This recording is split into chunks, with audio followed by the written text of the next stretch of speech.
Bom dia. O plenário do Senado aprovou nesta terça a PEC que permite a prática da vaquejada, proibida por decisão do Supremo Tribunal Federal. A proposta segue agora para a Câmara dos Deputados. Eu agradeço. A proposta de emenda à Constituição pretende liberar a realização de rodeios e vaquejadas no Brasil. A polêmica sobre o assunto ganhou força no ano passado, quando uma lei do Ceará que autorizava a vaquejada foi derrubada pelo Supremo Tribunal Federal.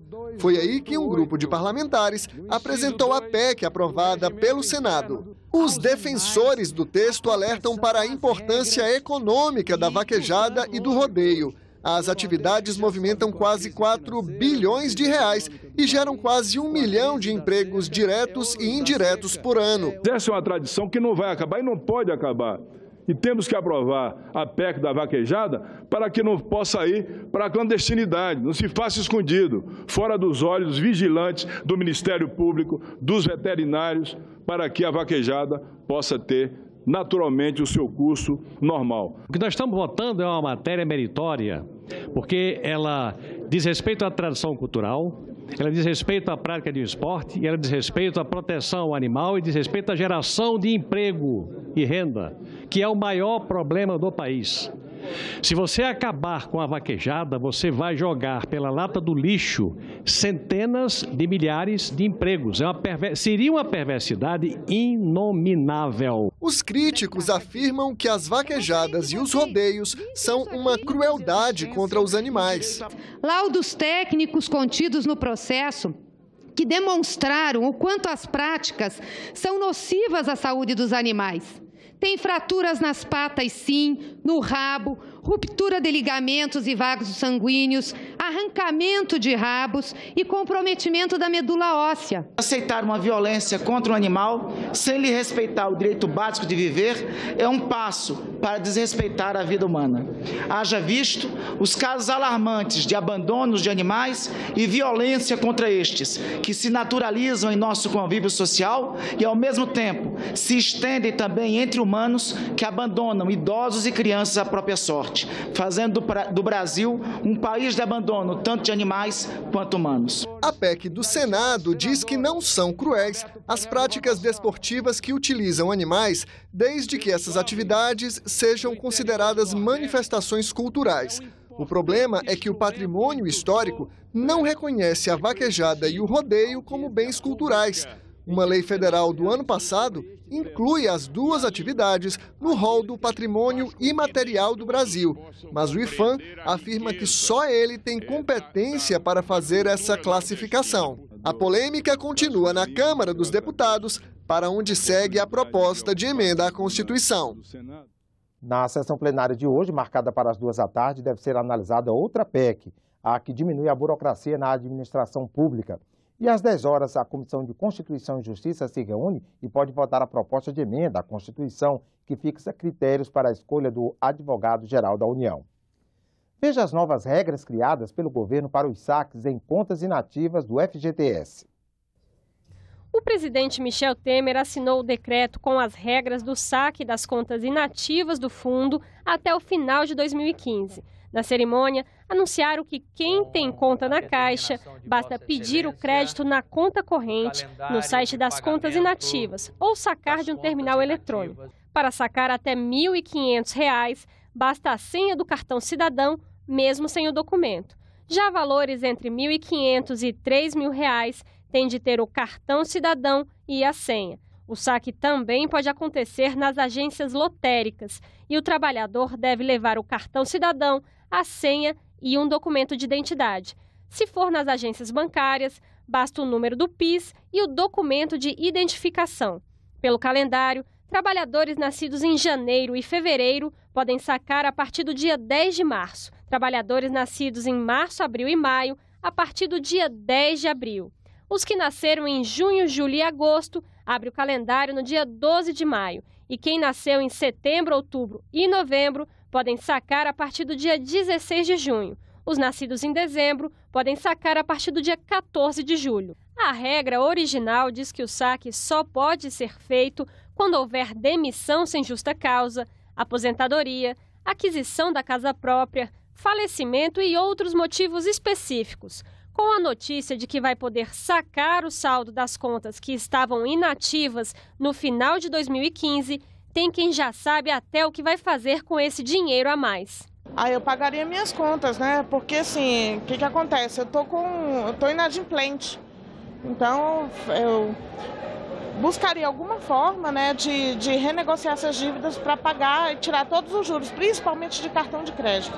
O economista e consultor Roberto Piscitelli concorda com os planos da Clévia para usar o dinheiro do FGTS. A primeira recomendação que se faz é de que aproveitem a oportunidade para se livrarem dessas dívidas que são tão onerosas no Brasil, onde as taxas de juros batem recordes mundiais. O governo espera que muitas outras pessoas façam como a Clévia, utilizem o dinheiro que estava parado para pagar dívidas. O governo acredita que isso pode fazer a roda da economia girar e, com isso, o país voltaria a crescer. Na medida em que todos sacando recursos em contas inativas, aplicados compulsoriamente com baixo rendimento, permitem a cada um optar, evidentemente, entre consumir, beneficiando a recuperação econômica através de um incentivo ao consumo, poupar, investir, escolher o seu investimento. É uma estimativa talvez um pouco exagerada, né, de que isso poderia beneficiar aí algo em torno de 10 milhões, um pouco mais de 10 milhões de trabalhadores. Uma parte desses recursos vai ser injetada no consumo, além daquela aplicação preferencial na quitação de dívidas. O FGTS foi criado principalmente para dar segurança ao trabalhador, mas ele também tem a função de financiar programas de habitação popular, de saneamento básico e de infraestrutura urbana. Nos últimos 10 anos, 52% das unidades habitacionais do Brasil foram financiadas pelo fundo. São quase 4 milhões de casas. Só em 2016, o orçamento para habitações foi de 84 bilhões de reais, 70 bilhões só para casas populares. Agora a pergunta é, será que com o saque das contas inativas pode comprometer a solidez do fundo? Vai tirar dinheiro do fundo, sim, mas isso foi feita a conta de quanto se esse dinheiro atrapalharia ou não. Então a ideia foi mensurar quanto que se podia disponibilizar para a sociedade sem que se desestabilizasse esse fundo. Então, na verdade, essa conta foi feita para que seja uma coisa com responsabilidade, sem desestabilizar nada. Você pode conferir o calendário para o saque do FGTS na página da Caixa na internet. Nesta semana, a TV Senado está exibindo uma série especial sobre a reforma da Previdência. A primeira reportagem foi sobre o déficit do sistema previdenciário. Hoje, as repórteres Dinalva Ferreira e Glauciene Lara explicam o que o governo propõe para os trabalhadores rurais e para os urbanos.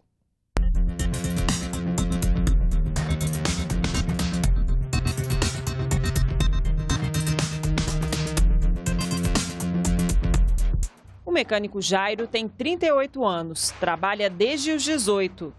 Picolé na feira, pegava as rosas, office boy, que é o emprego que quase todo mundo que vem desse meio trabalha. Mas só nos últimos 3 anos ele passou a contribuir com a Previdência Social. Não tenho mais 18, quando era naquela época, estou com 38, então já me sinto cansado e começo a pensar como que vai ser o meu descanso. O descanso de Jairo e de milhões de trabalhadores urbanos depende da reforma da Previdência. Hoje existem 2 tipos principais de aposentadoria. A primeira é por tempo de contribuição. Nela, o homem paga INSS durante 35 anos e a mulher por 30. Já na aposentadoria por idade, os homens precisam atingir 65 anos e as mulheres 60. E ambos devem contribuir por pelo menos 15 anos. A proposta de reforma é acabar com a aposentadoria por tempo de contribuição e fixar uma regra única. Para se aposentar, todo trabalhador deve completar, no mínimo, 65 anos de idade e 25 de contribuição à Previdência. A primeira polêmica é a unificação das regras para homens e mulheres. Um dos grandes objetivos da reforma previdenciária é ter um tratamento uniforme, igualitário. A chance de uma mulher contribuir para a Previdência durante o mesmo período que o homem é muito menor. Defensores da proposta alegam que ela reduz privilégios. Quanto mais regras diferenciadas você tem, mais tendência a privilégios você também terá. Quem é contra a reforma argumenta que a idade mínima menospreza as desigualdades sociais e regionais. Não, mas porque na Alemanha eles também aumentaram a idade mínima de 62 para 65 anos, ou mesmo na Suécia. Bom, basta ver qual a expectativa de vida nesses países. É a mesma, não tem como comparar a expectativa de vida na Suécia, na Dinamarca, com a que tem no Maranhão e no Piauí. O texto enviado ao Congresso prevê que a idade mínima de 65 anos pode aumentar. Vai poder ser ajustada automaticamente de acordo com o envelhecimento da população. O especialista em orçamento, Flávio Tonelli, alerta para a realidade do mercado de trabalho. Não posso chegar para um trabalhador e falar assim, você não tem emprego depois dos 50, mas também não tem aposentadoria. Que sociedade é essa que eu estou criando? A reforma também muda o valor da aposentadoria. O mecânico Jairo, caso se aposente aos 65 anos, terá direito a 51% do benefício, mais 1% a cada ano contribuído. Se não ficar desempregado, terá o total de 81%. Para ter acesso ao valor integral, precisaria contribuir durante 49 anos. No caso de Jairo, trabalhar até 84 anos de idade. Com 80 e poucos anos, hoje não nem estaria vivo, né? Os 49 anos de contribuição viraram piada nas redes sociais. Qual é o cidadão hoje, com essa dificuldade toda de emprego, consegue manter um registro em carteira durante quase 50 anos? O ex-secretário de Previdência, Leonardo Rolim, rebate. A maioria dos aposentados já não recebe o benefício integral. Para a população como um todo, isso não é uma grande piora, pelo contrário, eu acho que a média vai aumentar em relação à média atual. As pessoas vão receber mais do que recebem hoje. Outra mudança, os benefícios serão calculados pela média de todas as contribuições, em vez de 80% dos maiores salários. Hoje a pessoa pode descartar 20% das piores contribuições, né? Por quê? Porque quando a pessoa está no mercado de trabalho, ela está ainda aprendendo, é óbvio que ela não está no seu salário ideal. A proposta prevê uma regra de transição para mulheres com mais de 45 anos e homens com mais de 50 anos de idade. Trabalhar 50% a mais do que o tempo que faltaria para se aposentar. Por exemplo, quem teria que contribuir por mais 6 anos vai trabalhar 9.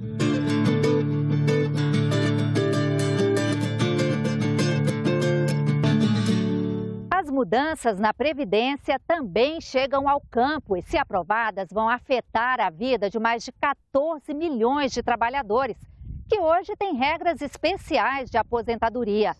A maioria dos trabalhadores rurais se aposenta a partir dos 60 anos. As mulheres um pouco antes, aos 55 anos. Eles podem contribuir com a Previdência, mas não são obrigados. Basta comprovar pelo menos 15 anos de trabalho no campo. O seu José Quinino se aposentou assim. Não é difícil comprovar, difícil é a burocracia, né? A proposta de reforma coloca os trabalhadores rurais na mesma situação de quem trabalha na cidade. Além da idade mínima de 65 anos, homens e mulheres do campo também serão obrigados a contribuir com a Previdência. Mas o percentual ainda não foi definido. Tudo bem, prazer. Nós fomos a um assentamento da área rural de Lusiânia, em Goiás, conhecer a família da dona Isa Gregório.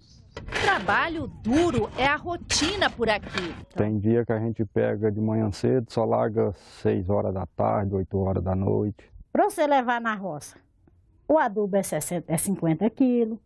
O calcário é 25 quilos. E qual é o meio de transporte? Ombro, né? Caconda. Dona Isa completou 50 anos e já estava sonhando com a aposentadoria daqui a 5. Se a reforma passar, vai ter que esperar um pouco mais.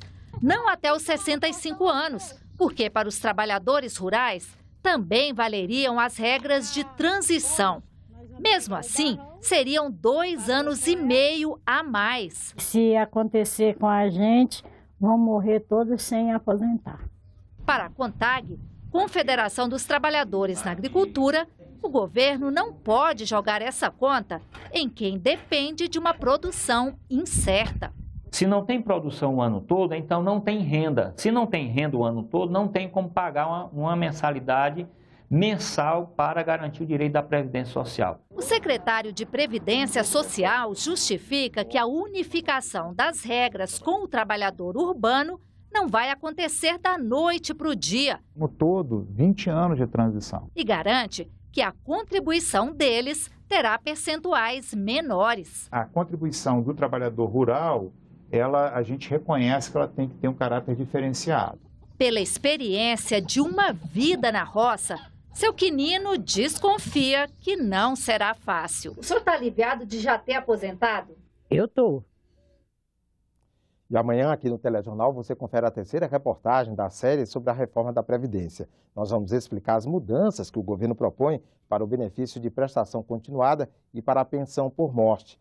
Para rever as matérias da série, acesse a página da TV Senado na internet. Essas foram as notícias desta edição. Uma boa quarta-feira para você.